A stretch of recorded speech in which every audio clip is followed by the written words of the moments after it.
En este vídeo voy a intentar comentar los tipos que se utilizan en C++. ¿Vale? Bien, aquí he hecho un esquema general con los diferentes tipos. Tendríamos por un lado los tipos básicos, los tipos enumerados, los registros, el tipo unión, las formaciones, en particular los vectores, las cadenas y las matrices. Luego tenemos los punteros, que no es estrictamente un tipo, ¿vale? Pero sí que es una estructura que nos permite hacer unas cosas bastante interesantes, como veremos, ¿vale? Y luego tenemos, por otra parte, las combinaciones de los diferentes tipos anteriores, ¿vale? Y en particular las tablas. También comentaré en este vídeo lo que son los tipos abstractos de datos y que suponen respecto a la transición a la programación orientada a objetos. Bien, empecemos. Comentar una cosa, que no voy a entrar en detalle en cómo utilizar cada uno de los tipos, sino únicamente poner ciertos ejemplos y ver por qué podrían ser interesantes para esos ejemplos cada uno de los tipos diferentes que comento. Para hacer un análisis más detallado de cada tipo, lo intentaré hacer en vídeos posteriores. En particular, un tipo o una estructura interesante a tratar y explicar con cierto detalle serían los punteros, ya que tienen un grado de complejidad un poco superior al resto de elementos que aparecen por aquí. Bien, vamos allá. Tipos básicos. Como tipos básicos tenemos aquí ya 4 palabras, que son int, float, char y bool, que se encuentran ya definidas en C++ y de alguna manera suponen tipos ya predefinidos en el lenguaje. Bien, ¿qué es el tipo int? El tipo int está pensado para guardar tipos enteros, del estilo 3, 5, menos 15, ¿vale? Valores que serían los típicos valores enteros. Ahora bien, este tipo entero, dependiendo del número de bits en el que se encuentre el sistema, ¿vale? Podría almacenar 16 bits o 32 bits o 64. Entonces, dependiendo del tamaño de ese entero, el tamaño en bits, podré guardar unos valores u otros. Los enteros en principio son infinitos, pero claro, si solo dispongo de un número determinado de bits para almacenar este tipo de valores, lo que haré es intentar guardar los valores más lógicos posibles. Los valores más lógicos son centrados en el 0, tantos como pueda, hacia la derecha y hacia la izquierda, ¿vale? Tantos positivos y negativos, ¿vale? Tanto hacia la derecha como a la izquierda, y lo haré pues lo más simétrico que pueda. Por ejemplo, si dispongo de 16 bits para guardar un tipo entero, lo lógico sería coger hacia la izquierda la mitad y hacia la derecha la otra mitad. Con 16 bits podría almacenar 2 elevado a 16 valores.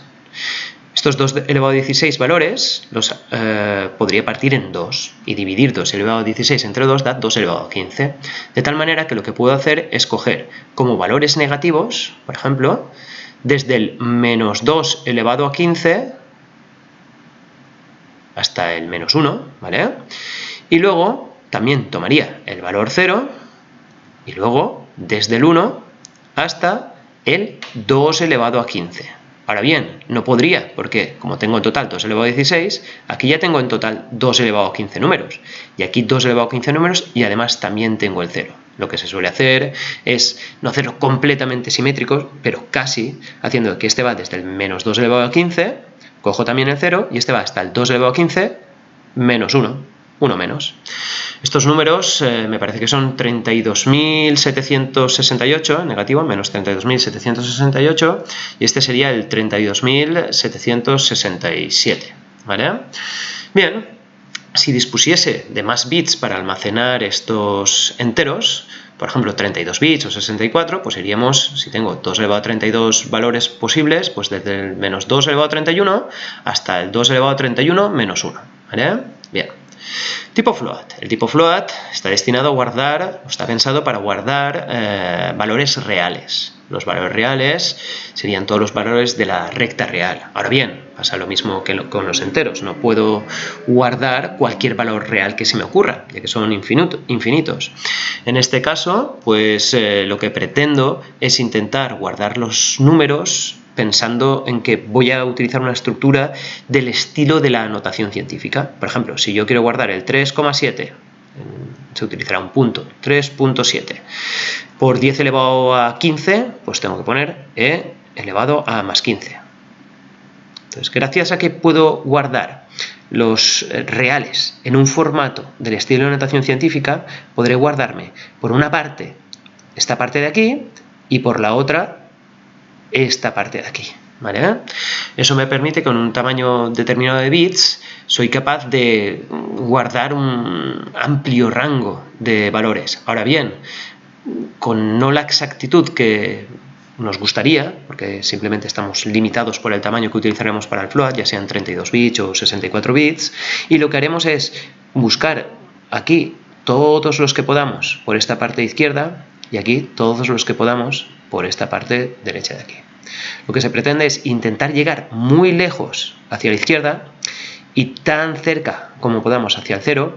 Aquí habrá infinitos huecos en realidad que no cogeremos, aquí lo mismo, infinitos huecos que no cogeremos, y aquí tan pequeño como podamos y tan grande como podamos, ¿vale? Bien, el tamaño o los valores dependerán de si utilizo 32 bits o 64 bits, pero bueno, al final para los casos prácticos en general que utilizaremos, en general suele funcionar bastante bien y existen suficientes, digamos, valores que tomemos para funcionar correctamente en nuestros programas. Si uno quiere ya calcular, hacer cálculos matemáticos de nivel de detalle, con esto no le es suficiente para nada. Bien, seguimos. Tipo carácter. El char simplemente serían caracteres. Por ejemplo, quiero almacenar una letra A. Sería simplemente el carácter A. O quiero almacenar la letra M. O quiero incluso almacenar el carácter 8. Esto realmente es el carácter 8. Digamos que estamos almacenando el símbolo 8, pero no tiene el significado de ser un 8 como un entero, sino el dibujito del 8 de alguna manera, ¿vale? También hay caracteres especiales, por ejemplo, uno de los más famosos es el carácter /n, que significa salto de línea, ¿vale? Bien. Por otra parte, también tenemos el tipo bool, que está pensado para almacenar dos valores, o verdadero o falso, que tenemos true, false. Bien, estos serían los tipos básicos, ¿bien? Y que ya se encuentran predefinidos en el lenguaje C++. Bien. Pasemos a los que ya podemos utilizar nosotros. En primer lugar, tenemos ahora los tipos enumerados. Los tipos enumerados, de alguna manera, se podrían considerar como un subconjunto de un tipo entero, ¿vale? Por ejemplo, podría decir, mira, los meses. Voy a crear un tipo que se llama meses y lo que voy a hacer es definir qué es el tipo meses. El tipo meses es básicamente enero, febrero, marzo, etcétera, etcétera, etcétera, hasta que llegue a diciembre, ¿vale? Internamente, de alguna manera, esto de aquí parece simplemente una etiqueta, y de hecho es una etiqueta que se llama enero, pero lo que realmente está almacenando es el valor 0. Enero significa 0. Febrero significa 1 y así llegaríamos hasta diciembre, que sería el 11, ¿vale? Digamos que este tipo internamente es un subconjunto que empieza desde el 0 de los números enteros, ¿vale? Del 0 hasta el valor que sea. En total, los que tendré, si tengo 12 meses, llegaré siempre hasta uno menos de los que tenga, ¿vale? Bien. Como tipos enumerados se pueden utilizar muchos ejemplos. Por ejemplo, me he definido en este archivo unos cuantos. Por ejemplo, los días de la semana. Acabo de definir con la palabra typedef enum. Enum es la clave aquí para decir que voy a hacer un tipo enumerado, ¿vale? Y typedef es que estoy definiendo un tipo enumerado y que lo voy a llamar día-semana. ¿Qué tiene el día-semana? Pues lunes, martes, miércoles, así hasta el domingo. Provincias. Aquí he puesto unas cuantas por no ponerlas todas, pero por ejemplo poner Valencia, Barcelona, Madrid, Teruel, marcas de coche, marcas de moto, marcas de bici, y aquí pues sencillamente serían ejemplos de uso del tipo enumerado. ¿Bien? Ahora bien, por mucho que aquí ponga lunes, martes, miércoles, en realidad lo que está valiendo esta etiqueta de lunes es un 0, un 1, un 2, un 3, y lo mismo aquí. Valencia sería 0, 1, 2, 3, ¿vale? Bien, seguimos. Tenemos ahora, aparte de los tipos enumerados, ¿vale?, tenemos los registros. ¿Qué son los registros? Pues bueno, los registros se definen por medio de la palabra struct. Se utiliza la palabra struct para definir un nuevo tipo. En este caso me he definido un tipo de tipo registro y que lo he llamado fecha, ¿vale? Quizá es interesante poder utilizar tipos que de alguna manera combinen otros tipos. Por ejemplo, el tipo fecha, a lo mejor me interesa poder guardar el día, el mes y el año. El día típicamente sería un valor entero, ¿vale?, desde el 0 hasta el 31, ¿vale? Luego guardaría el mes en el que estoy, ya sea febrero, el que sea, noviembre, cualquiera. Y luego el número del año en el que estoy. Pues bueno, utilizando esto, typedef struct fecha, acabo de hacer que fecha va a ser a partir de ahora un tipo que puede almacenar tres cosas, o que de hecho almacena tres cosas. Por una parte, un entero, que es el día; por una parte, un mes, que es de tipo meses; y por otra parte, un año, que es de tipo entero, ¿vale? El tipo struct permite utilizar diversos tipos o diversas variables de tipos que pueden ser diferentes, no tienen por qué ser iguales, y de hecho aquí no lo son. Por ejemplo, este es entero, este es meses y este es entero. Algún ejemplo que he utilizado, por ejemplo, en el código que había creado, pues por ejemplo me he hecho un struct coche, también me he hecho un struct moto y un struct bici. Y me he definido dentro de cada cosa, en coche, el tipo moto y el tipo bici, que los he definido como de tipo registro, diferentes cosas. Por ejemplo, dentro del tipo coche me he cogido varias cosas. Por ejemplo, la marca que tiene el coche, como antes había hecho un tipo enumerado que se llamaba marcas coche, pues cojo marca de tipo marcas coche, le defino tres enteros, uno que es el precio, el número de puertas, la máxima velocidad, y un float, por ejemplo, que puede ser el consumo en litros cada 100 kilómetros o algo así. Bien. Por otra parte, también me he hecho una moto, una bici, y cada uno con sus características. Bien, podría haber muchísimas más o incluso menos, pero bueno, simplemente lo he hecho como a modo de ejemplo, ¿vale? Serían tres tipos de struct diferentes. Bien, seguimos. Aparte de los registros, tenemos el tipo unión, ¿vale? El tipo unión, se utiliza la palabra unión, de hecho, typedef unión, y aquí, por ejemplo, una cosa muy típica podría ser un tipo unión que lo llame número. Número es muy típico, por ejemplo, poder distinguir que o a lo mejor estoy trabajando el número como si fuese un entero, o a lo mejor lo estoy trabajando como si fuese un valor real. En este caso sí que hay que remarcar una cosa en el tipo unión. El tipo unión lo que hace es coger o definir varios tipos dentro de él. Es muy parecido a lo que yo hacía con el struct, pero aquí aparece una cosa diferenciadora, que es lo siguiente. Cuando estoy ante un tipo unión, lo que estoy tratando es, o trato el número como un tipo entero, que yo lo llamo valor entero, o lo trato, en este caso, como un float, que es un valor real. Podría tener muchas más cosas, ¿vale? Pero en este caso me he definido el tipo número, ¿vale? Y lo trabajaré como valor entero o lo trabajaré como valor real de manera exclusiva. Es decir, no puede ser que un número sea un entero, un valor entero, un valor real de manera simultánea. O trabajo esto o trabajo esto. Una vez asigne valor entero o le asigne al valor entero un cierto valor, cuando me crea una variable tipo número, lo que ocurrirá es que no tendré acceso a lo que es valor real. Esto no existirá, dejará de existir. Mientras que si le asigno algo al valor real, esta parte, valor entero, dejará de existir. Entonces, de alguna manera, el tipo unión me permite trabajar con un tipo, ¿vale?, que o es una cosa o es otra cosa, y si hubiese más, o es las siguientes cosas, pero siempre de manera exclusiva. Seguimos. Bueno, antes el ejemplo que yo he puesto, por ejemplo, podría ser vehículo, de tipo unión, typedef union vehículo, y por ejemplo tenía aquí un vehículo que he dicho que o puede ser un coche, o una moto, o una bici. Se me ocurre un ejemplo básico de por qué podría utilizar esto, aunque quizá, más que quizá, probablemente no sea como lo voy a decir yo, pero bueno, en realidad como idea sería, imaginemos que tenemos un GPS o el típico Maps de estos que dices, mira, quiero ir de tal sitio a tal sitio. Pues bueno, podría haber utilizado un union de vehículo y en caso de seleccionar un coche, una moto o una bici, pues que los cálculos de rutas en esa aplicación puedan ser diferentes, ¿vale? Y eso sí, o eres un coche, o eres una moto, o eres una bici. No puedes ser un coche y una bici a la vez, porque si no, las rutas no se calculan, no se pueden solapar, son rutas diferentes, por ejemplo. A lo mejor es un ejemplo un poco forzado, pero bueno, creo que sirve para ilustrar lo que significa eso. Bien.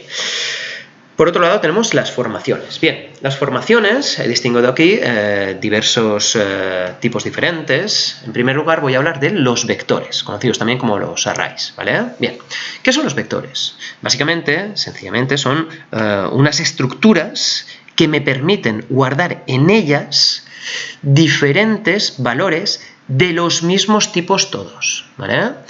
Por ejemplo, podría hacer un vector, ¿vale? He hecho un tipo vector que tiene de tamaño 10, esto de aquí me define el tamaño del vector, el conjunto de casillitas que yo tendré, y en este caso le estoy diciendo que lo que voy a guardar en cada casilla es de tipo entero. Pues básicamente es algo que visualmente uno podría pensar como esto, es decir, una estructurita de 10 cajitas en las que en cada caja puedo guardar el entero que quiera. Por ejemplo, puedo guardar aquí un 3, aquí un 5, aquí un 7, un 2, lo que sea, ¿vale? Ahora bien, una cosa interesante que hay que saber es que estas cajitas de aquí empiezan a numerarse desde el valor 0. Es decir, la primera caja no es la caja 1, sino que es la caja 0. La segunda es la caja 1, la tercera es la caja 2 y así hasta qué caja llegaré. Hasta, en este caso, hasta la 9. Ya que es de tamaño 10, llego desde el 0 hasta el 9. ¿Vale? Bien.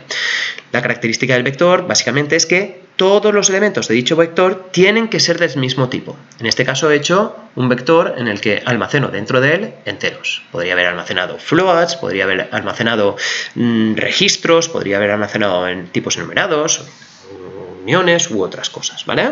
Bien. Por otra parte, tenemos las cadenas. Las cadenas típicamente se denominan strings, ¿vale? Y son muy parecidas a los vectores, pero la característica que tienen es que son vectores, pero de caracteres, ¿vale? Bien, por ejemplo, aquí me he definido typedefchar y me he definido el tipo cadena. ¿Qué tamaño le he puesto? Le he puesto tamaño 11, pero aquí habría que remarcar una cosa interesante, ¿vale?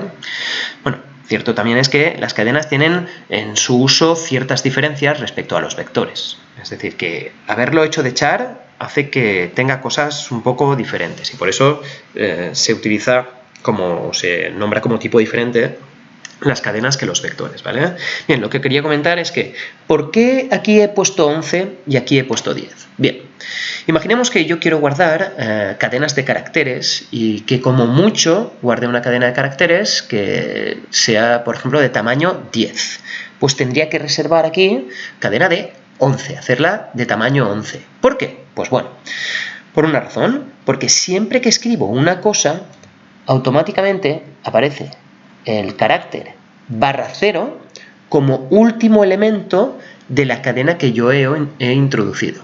En este caso, por ejemplo, he introducido hola, no le he puesto las comillas simples, pero cada carácter debería llevar las comillas simples, incluso el /0 también, pero bueno, tampoco es relevante. Bien, si yo quiero guardar, por ejemplo, la cadena hola, ¿bien?, acabaría en un /0, pero no lo tengo que poner yo. Esto se pone, digamos, automáticamente sin que yo tenga que saber nada. Entonces, si yo quiero escribir una palabra que tiene 10 letras, ¿vale? Más que una palabra, una cadena de caracteres, que podría haber también espacios entre medio o dígitos, ¿vale? Podría tener lo que quisiese, pero como mucho de tamaño 10. ¿Por qué? Porque es preciso que al final se coloque un /0 que me indicará el momento en el que mi cadena de caracteres se ha finalizado, ¿vale? Bien, entonces, claro, siempre hay que reservar una posición más para este /0, ¿vale? Bien, por otro lado también tenemos las matrices. Bien, las matrices son muy parecidas a los vectores y se podrían pensar como vectores en los que dentro de cada casillita hay, a su vez, otros vectores, ¿vale?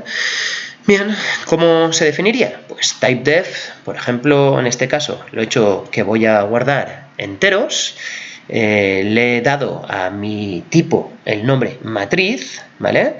Y en este caso, como se ve aquí, ya no solo hago los corchetes con un valor, como hacía con el vector, sino en este caso ya lo amplío a dos valores. En este caso significa que estoy haciendo una estructura, unas cajitas, que tendrían dos filas y tres columnas, ¿vale? Es muy similar al vector, tiene mucho parecido al vector, y de hecho uno podría pensar incluso que esto es un vector que contiene dos filas, es decir, un vector, son dos cajas, ¿vale? En el que la primera caja almaceno un vector de 3 y en la segunda almaceno otro vector de 3, ¿vale? Tiene ciertas similitudes, como un vector de vectores, ¿vale? Bien, y esta estructura también sería ampliable en general, pero bueno, en principio la idea es esta, como un vector de vectores, ¿vale? Bien, seguimos. Los punteros.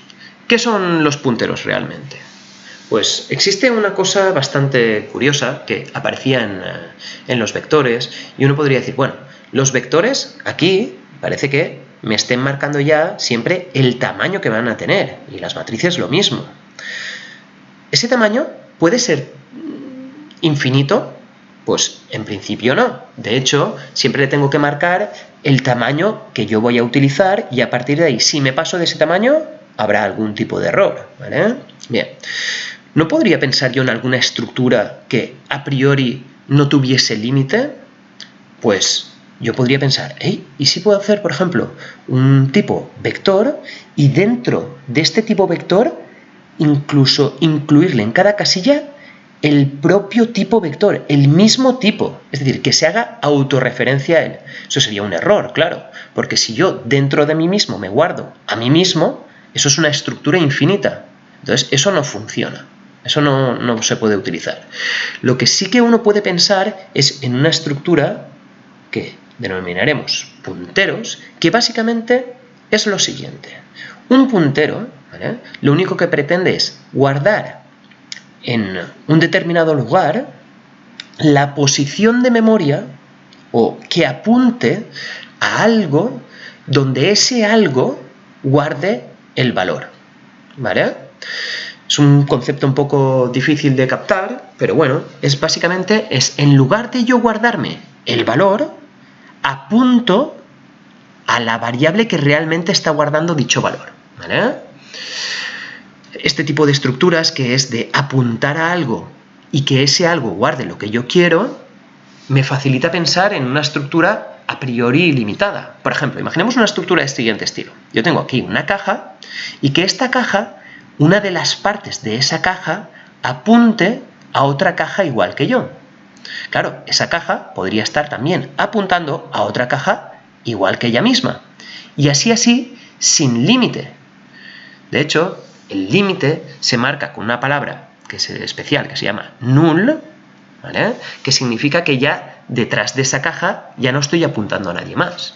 Pero esta estructura, que es sencillamente una cajita, ¿vale?, y que va apuntando a otras cajitas iguales que ella, a priori, ¿tiene algún límite? No, porque yo puedo ir poniendo cajitas sin límite hasta donde yo quiera. Podría hasta la memoria total que me permita el sistema. Pero a priori yo no le he dicho, mira, voy a tener 5 cajas. No, simplemente yo voy creando cajas, voy apuntando, voy referenciando, señalando a otras cajas diferentes y no le he dicho ningún tipo de tamaño total de las cajas que yo quiero utilizar. Vamos a ver un poco cómo se utilizarían estos punteros y le he puesto aquí el asterisco porque básicamente no serían un tipo específicamente, pero sí una estructura que podría ser considerada casi como la aparición de un tipo adicional, ¿vale? Pero bueno, vamos a verlo. La idea de los punteros, aquí he hecho esto de aquí, typedef int un asterisco puntero entero. ¿Esto qué significa? Pues que me defino un tipo que el tipo se llamará puntero entero y que lo que hará básicamente es hacer referencia a algo que guarde un entero. ¿Vale? Sería como si yo quiero guardar el número 5 y para guardar el número 5 no lo guardo yo como variable, sino que yo guardo la posición de la variable que guarde ese 5. Es una especie de paso intermedio. Y aquí está lo que comentaba un poco de las cajas, ¿vale? Imaginemos que utilizo el tipo struct, que ya hemos visto que son los registros, y denomino a un registro y lo llamo nodo. El nodo va a tener dos cosas. Primero, un valor entero, y luego, dentro de nodo, aparece otro nodo. Pero esto no es del todo cierto, porque no es que esto sea un nodo, sino que aparece el nodo, un asterisco, siguiente. Significa que nodo tiene un valor entero y una variable siguiente que apuntará a otro nodo. De hecho, si aquí no pusiese el asterisco, no tendría mucho sentido. Nos aparecería una estructura infinita, porque un nodo estaría almacenando un valor y estaría almacenado dentro de él otro nodo. Claro, y ese nodo a sí mismo se almacenaría a sí mismo, y así sucesivamente, no tiene límite. Por lo tanto, eso es un consumo de memoria infinita, eso es imposible. Lo que se hace como para poder solucionarlo es, tengo un tipo nodo y almaceno un valor, y no almaceno un nodo, sino que almaceno la posición donde esté otro nodo, ¿vale? Y luego ya podría crear, por ejemplo, un tipo que llamo secuencia, que sea lo que apunte al primero de mis nodos. Y entonces a eso, a una variable que yo luego cree de tipo secuencia, ¿vale? Una variable, por ejemplo, que pueda llamarse sec, que pueda ser de tipo secuencia, ya será el inicio de todo el listado de cajitas de tipo nodo, ¿vale? Bien. Aparte de los punteros, también tenemos combinaciones de los diferentes tipos que estamos comentando aquí, ¿vale? En particular, una de las combinaciones más típicas son las tablas. Bien, ¿qué son las tablas? Bueno, hemos visto ya muchas tablas en muchos programas para almacenar tablas, ¿vale? Por ejemplo, podría tener una tabla que vaya almacenando el nombre, el apellido, la fecha, por ejemplo, que se ha dado de alta a alguien y un montón de datos más, ¿vale? Y, por ejemplo, aquí tenemos una primera fila en la que yo relleno, pues, mi nombre, mi apellido, la fecha que me di de alta, no sé qué, no sé cuántos, lo que sea. El de otra persona. José Millet, pongo la fecha de que he sido de alta y los demás datos, etcétera, etcétera, etcétera. Voy haciendo, de alguna manera, una tabla en la que la cabecera, digamos la parte de arriba, me indica qué es lo que quiero guardar en ella y voy guardando filas, ¿vale? ¿Qué es realmente una tabla? Pues realmente una tabla podría ser visto como un vector de structs. Cuando a alguien se le dice, mira, un vector, parece como si el vector fuese a ser así en un vector fila, pero no es así. Realmente el vector es un vector columna. Un vector columna en el que cada cajita es cada fila de la tabla. Esta sería una cajita, luego aquí hay otra caja en mi vector, etcétera, etcétera. Es un vector columna grandote, ¿vale? En el que cada fila, digamos que sería cada cajita de mi vector. ¿Y qué es exactamente una fila? Pues una fila, como realmente yo puedo guardar datos de diverso tipo, por ejemplo, puedo guardar strings, puedo guardar cadenas de caracteres, puedo guardar fechas, puedo guardar lo que sea, números, cualquier cosa, pues por ejemplo, me lo he hecho respecto a un ejemplo que he llamado typedef struct, que estoy haciendo un registro, que llamo cliente, ¿vale? ¿Y qué es un cliente? Un cliente es un nombre, un apellido, una fecha y las cosas que sean. Por ejemplo, imaginemos que solo tenemos esas tres cosas. Sería una cadena con el nombre, una cadena con el apellido y una fecha que la he llamado fecha también, ¿vale? Bien, esto de aquí es un registro, ¿vale? Esto es lo que identificaría a un cliente, su nombre, su apellido y la fecha que se dio de alta, ¿vale? Bien, ¿y qué es la tabla en realidad? Pues sencillamente es un vector de registros de tipo cliente, ¿vale? Sería como si fuese un typedef de tipo cliente. Esto está diciendo que el tipo que voy a utilizar yo se llama cliente y lo llamo tabla clientes. ¿Tabla clientes qué es? Pues por ejemplo un vector de 100 elementos en el que cada elemento, cada cajita, tengo que guardar dentro un cliente. ¿vale? Y eso sería ya lo típico que serían las tablas, ¿vale? Que sirven para mucho, en realidad, se utilizan mucho, ¿bien? Bien, estos serían, digamos, los tipos a utilizar en C++.